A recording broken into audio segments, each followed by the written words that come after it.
আজ শুরু হচ্ছে, আগস্টের মধ্যেই ধারণা করা হচ্ছে 300 মেগাওয়াট বিদ্যুৎ উৎপাদন হবে এবং এটি 1200 মেগাওয়াট, তার মানে 1200 মেগাওয়াটের বিদ্যুৎ প্রথম ধাপে 300, এভাবে পর্যায়ক্রমে বিদ্যুৎ উৎপাদন হবে।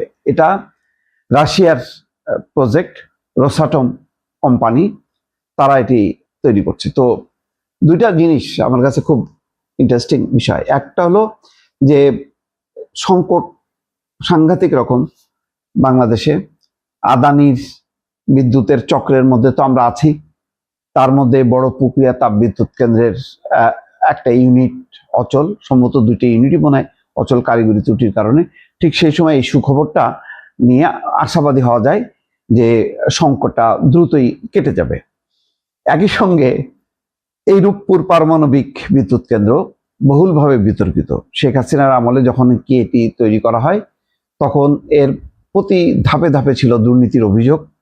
এই রূপপুর পারমাণবিক বিদ্যুৎ কেন্দ্র থেকে রাশিয়ার কাছ থেকে কত টাকা ঘুষ খেয়েছে সেটা টিউলিপ সিদ্দিক পর্যন্ত, এটি অর্থাৎ ব্রিটিশ এমপি লেবার পার্টির শেখ রেহানার মেয়ে, সেখান পর্যন্ত পৌঁছেছে যে তারা যে এই ধরনের একটি চুক্তি করেছে পারমাণবিক বিদ্যুৎ কেন্দ্র রূপপুর, যেখান থেকে রাশিয়ার কাছ থেকে মোটা অঙ্কের টাকা তারা ঘুষ নিয়েছে।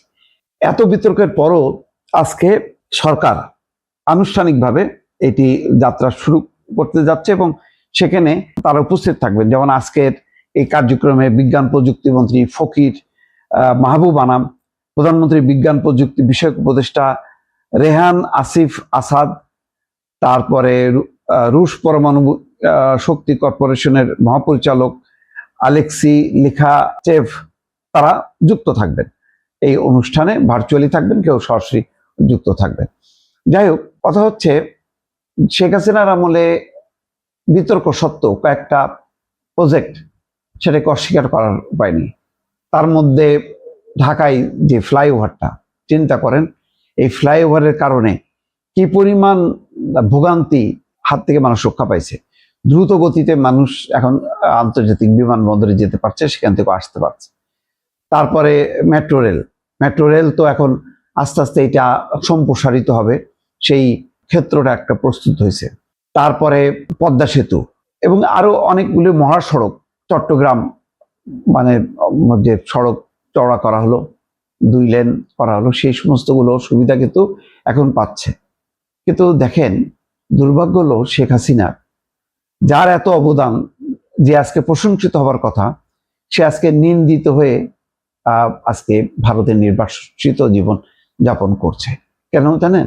আপনি গণতন্ত্রকে যদি হত্যা করেন আর যদি উন্নয়নের সাগরে আপনি ভাসায় দেন, লাভ নেই।